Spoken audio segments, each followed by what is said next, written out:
is the Chrissy Swan Show. You're listening to the Chrissy Swan Show on Nova, and you brought my attention to the personality hire, Yes. Jack, and you had to explain it to me. So if you're listening now and you're like, what is a personality hire? I will explain it to you. A personality hire refers to the practice of hiring an individual primarily for their personality traits rather than just their technical skills or professional experience. Now, generally, it's seen as a negative thing. If people say to you, oh, you're definitely a personality hire, it kind of implies that you have nothing else to offer but a good personality. Totally. And some people, I guess, would take offence to that who maybe take their professional skill quite seriously. I, for one, think it's the biggest compliment you could receive because personality is key and that's what matters in life. Well, I think that I was so thrilled to hear that this existed because I think I've always been a personality hire. It's kind of your job, yeah. There is literally like thousands of people that could do this job better than me, but I'm nice around the office. Do you know what I mean? Trust me, in radio, they still get those jobs.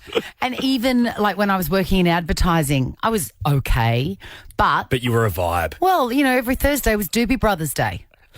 Right, okay. Do you know what I mean? Yeah, Not yeah, everybody yeah. can bring that to the table. No, right? no. So I don't think that it is a negative thing, but I mean, I could be crazy.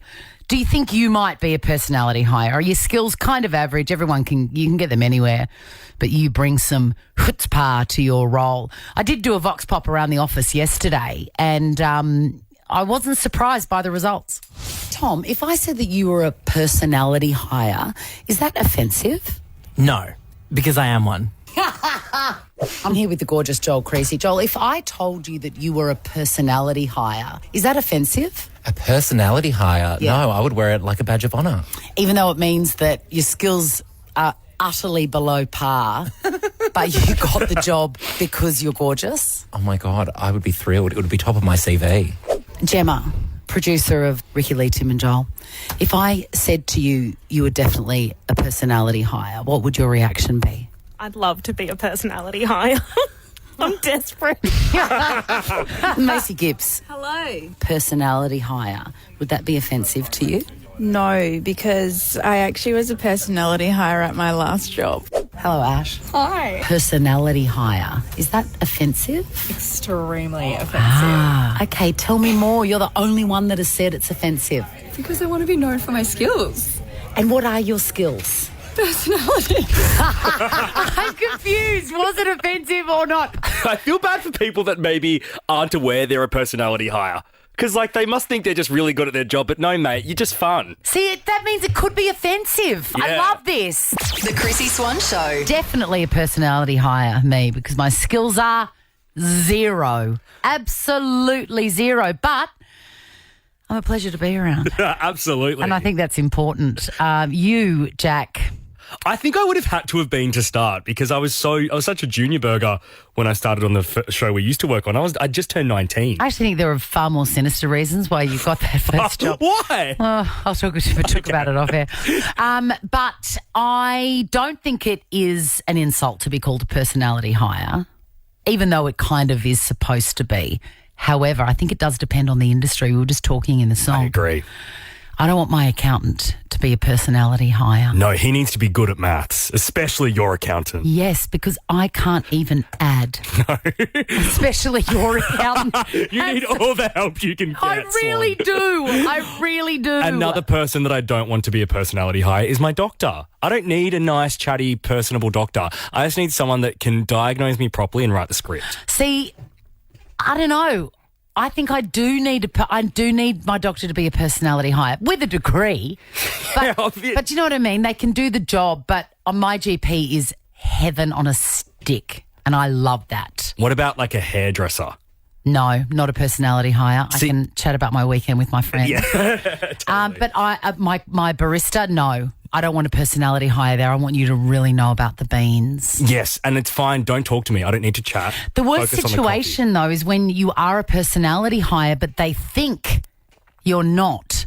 I remember when I flunked out of uni and I got a full-time job in a supermarket deli. I mean, I was young, but I was still only a personality hire. But the guy did not he wasn't impressed with me making the roast chickens dance and, not remembering to turn the oven on Boxing Day for everybody's bread. Anyway. You and ovens, mate. It's I know. not a good combo. It's cursed. Vicky, how important is it to be a personality hire? It's super important. Are you in the biz? Are you in HR, Vicky? No, I'm not in HR, but I have to hire people to work, on projects for me. And they can have all the skills in the world, but if they don't have the right personality to work with my team, they're a no. Yeah, They're a flat out no. Are you a personality hire, do you think? I know my personality got me the job because I pushed back when I got asked the question. Don't hide your light under a bushel, Vicky. Own it loud and proud. I am a personality hire. My name is Vicky and I am a personality hire. Fiona, are you a personality hire? Hello, Chrissy. Hi, Gorge. Yes, absolutely. What Do you work in a boring Totally industry or a fun, dynamic one? Look, everyone else thinks it's boring, but my office is absolutely fun and dynamic. And when I'm not there, they absolutely miss me because there's no vibe when I'm not there. What do you do, Fiona? What is your industry? Are you ready? Yep. I'm a very serious bank manager. Oh, Fiona, you've cornered the market with a good personality. Absolutely. People come to me because they love me. Why did you want to get into banking, Fiona? You're too fun. I saw someone stamping a book and I thought, my God, I want to do that. I want that power of the stamp.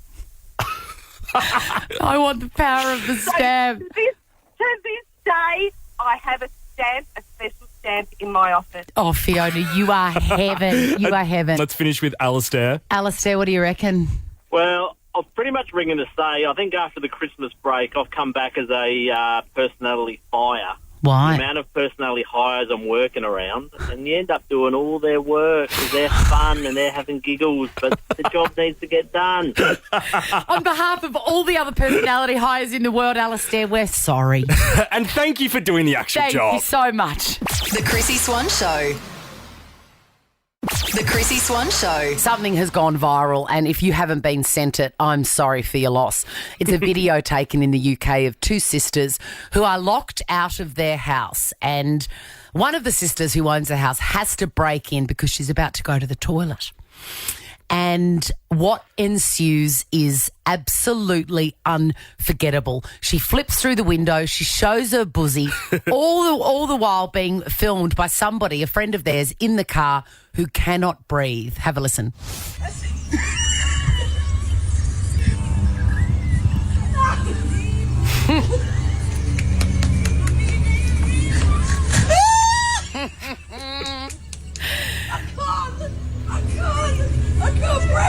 Her buzzies are squashed up against the window. If you've seen it, you will never forget it. And there is something so funny about A, buzzies in the wild, and B, family members in that situation. And it first came through probably about 3 days ago. Yeah. And it reminded me so much of a story that happened with me and my mum so many years ago when we were moving furniture. Involving upside down buzzies. Involving buzzies, involving the whole thing. And I feel like I can't really do the story justice.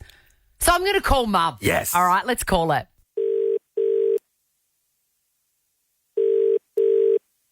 Hello. Hi. Hi. Now, I sent you that viral video yesterday of the woman with her buzzies out trying to break into her house. And My God, that was hysterical. did it remind you of anything that may or may not have happened in your living room with you and I present? I think we were moving the modular, that creamy lounge thing. Yes, the velvet modular, yes. Yeah. And I think you came up with something you thought was a fabulous arrangement for it. It was sticking out a bit as you came out of the hall into there. Yeah. And that's when I thought, that it was an obvious trap. But the really weird part of this story And I don't know why, but I don't think I had clothes on. Or just knickers or I don't know. You were completely naked, and Well, you'd why said, would I be I don't know, and you'd said to me, you'd been naked all day, and I didn't even notice, and we were moving furniture. It must have been a hot day, and then I said, why don't we put it here? And you said, no, I will trip over that lounge if I'm coming down full clip from the hallway. No. It wasn't I will trip over that lounge. Anyone would trip over it. And then I said, And how I can showed you how easily. Exactly. I thought. Because I said to you, it's a huge couch. Everyone's going to be able to see it. No one's going to trip over it. And then you took it upon yourself fully naked to show me how easy it could happen. And what happened next? Well, I think I would have walked into the hall, turned round, to come down to show you that as I came out of the hall, I would be met there, which was really a walkway, by the couch in its new position. And for some reason, the next thing I know, I tripped over it. A whole couch. And as I was coming down, I thought, relax. You don't want to really hurt yourself.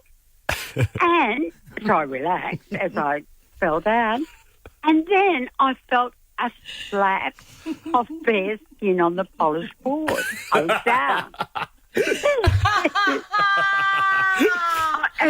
But I honestly, how could I have tripped over the back of the couch? Well, you said that it would happen, and so you demonstrated it.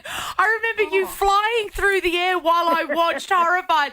And then as you actually hit the floor, you made this sound as you exhaled. All the oxygen was ripped out of you as you slapped on the floor with your naked body, and you went, oh. There was a slap. I remember the slap sound. And then it was lucky you were already on the floor because we laughed for 2 hours straight. Absolutely. Were there any serious injuries, Patty? Absolutely not. One has to know how to relax. Take your fall. Suffice to say, I took that demonstration as gospel and we moved the couch. Oh, we did move it back because we could see how easy it would be. Oh, my God. So funny. Thank you so much for retelling that story. It has brought me joy every day for 20 years. I know. It's still very funny. An extraordinary feat. Well done, Patty Swan. It was, definitely. See you soon. See you Friday night. Okay, darling. Bye, gorgeous. Bye. The Chrissy Swan Show. I want to talk to you about little kids accurately coming up with names for stuff that we just take for granted. Have a listen to this little grab from Instagram. My niece just called an aquarium a water zoo. Now I have a lot to think about because she's not wrong. She's more than right. A water zoo. How have I never thought of that? How have we never? It's a much better title than an aquarium. Yeah. A water zoo. Makes sense. It is a water zoo. I've got some other examples here. Panic water for tears. That is absolutely spot on. Legit. Panic water. It is panic water. I know. And if you don't know the name for tears, then yes, panic water is perfect. What about this one for cupcakes? One kid calls them party muffins. Party muffins. Yum. And what about this? This little girl didn't know how to express what a dream was, but she knew that she was having them, but she didn't know what How the to word say was. it, yeah.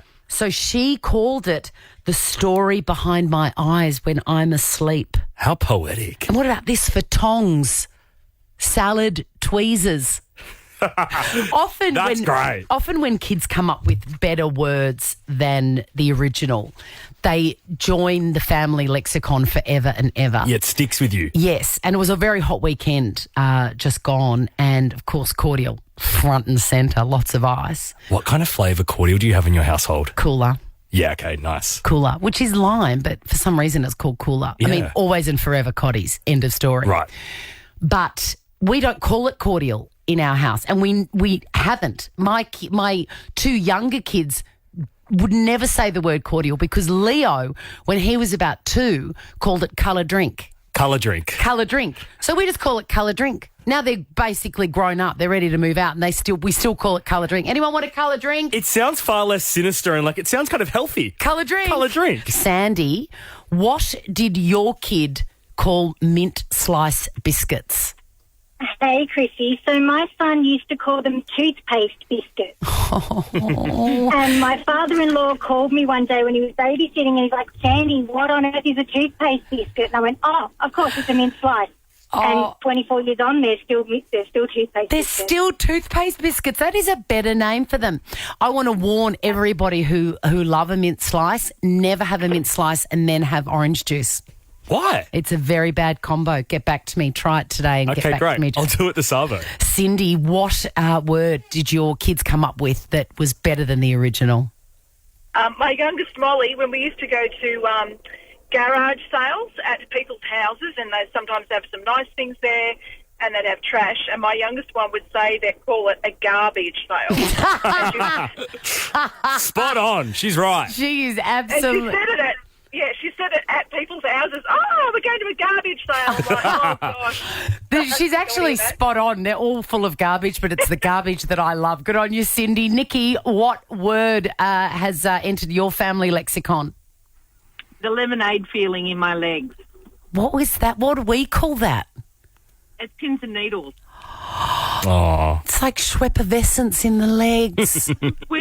When my daughter was about 3, she came out with it, and I just lost it. I thought it was the funniest thing. And do you just call it that all the time? Oh, I've got the lemonade feeling. We all do now. It's completely entered our vocabulary. I love that so much. This is so fun. Thanks, Nikki. Shane, what word is better than the original at your place? Yeah, we use calamari for red drinks after Murray from the Wiggles. Because he's the red wiggle. Yeah. Calamari. Does that go like for other red things like, raspberries or jubes or raspberry licorice? It only started with drinks, and we've kind of kept it to that. That is fantastic, Shane. We don't want it to get too crazy. The calamari. I love it. It also sounds like a sweet, a lovely seafood meal. Yeah, it does. Calamari. Kate, let's finish with you. What did your kids come up with that's better than the original? Hi, Chrissy. My kids use the word hand shoe instead of gloves because it's a shoe that goes on your hand. A hand shoe. That's the best we've had. I know it makes it 2 words, but a hand shoe sounds way cooler. That's very smart. How old was your child when they came up with that? Oh, look, they were young. I have to admit it's partly because I have a Dutch friend and they use that word literally, so it's kind of the literal translation, but it was so sweet in our house wearing their hand shoes instead of their gloves. Hand shoes. Very good when they want to walk on their hands as well, Kate. The Chrissy Swan Show. The Chrissy Swan Show. I've done something at home that I think might be life-changing. Chrissy's massive tips. Now, I don't know about you, but every season of parenting, well, you know nothing about this because you don't have any children. I know, but you're talking to our people out there. Exactly. Every parenting of children, every season of parenting children has its wins and losses. Mm. So my kids, some of them, one of them in particular, loves after school, his idea of decompression is screaming with his friends playing a game that involves things like screaming things like, get around, get me, no, oh, no. I don't even know what he's doing. Is this like a computer or video game? Yes, it is. Gotcha. And he's got the headset and whatever. Yeah, okay. What it means is he doesn't hear when I'm calling him for dinner. Ah. Because I'm still old school like that. Yeah. I'm still like, the old farm lady in the homestead wiping her hands on her apron saying, come get it. Dinner's ready. Come and get it, Colin. Anyway, it has driven me crazy for about 2 years. Because is everyone sitting there waiting at the table and he's still playing away? No. Normally, this is how it works. I finish dinner and then I go like this because his bedroom is the furthest away from the kitchen. Yeah. I have to go like this. Kit! Like that. And he still doesn't hear me. And then I start to get annoying. And then I start to get angry because, resentment is a thing that we all struggle with. Yeah. And straight away when he doesn't come or I don't get a response, I go, I've worked all day and now I've made this dinner and now I have to beg them to come and eat it. Right? So I'm about to throw the table at this stage. And I thought, what can I do that doesn't fill me with rage? I went to Kmart and I bought a doorbell. Right. Play it. The button of the doorbell is next to my knives right in front of where I put the plates. And I ring the doorbell and, that sound is what is happening in the bedrooms and the hallway. Right, so they can hear the doorbell. Yes. So now it works like this. I do dinner, I plate it up, MasterChef style, and then I hit the button. And then they come for dinner. And I haven't yelled. And I've got to hit a doorbell inside my house. That's a great hack. It's good, isn't it? Do they ever not hear the doorbell though? No, because it came with 2 speakers and I put one in the hallway, which services Kit and Peg and Leo's room, wherever they are. I mean, look, let's face it, Peg's often at my elbow, but if she's not, she can hear it from the hallway. The other one I put under Kit's desk. Wow. So right when he's in the middle of whatever he's doing, bang, dinner time. And then it's up to you, come or not. I could not care. You should be a Ring ambassador for the doorbells now. Oh, my God, I shouldn't I? It's a commercial opportunity for you. How good is that, though? That's good, Swanee. I like it. And I don't have to go, Now check this out. The Chrissy Swan Show is a Nova podcast. For more great comedy shows like this, head to novapodcast.com.au.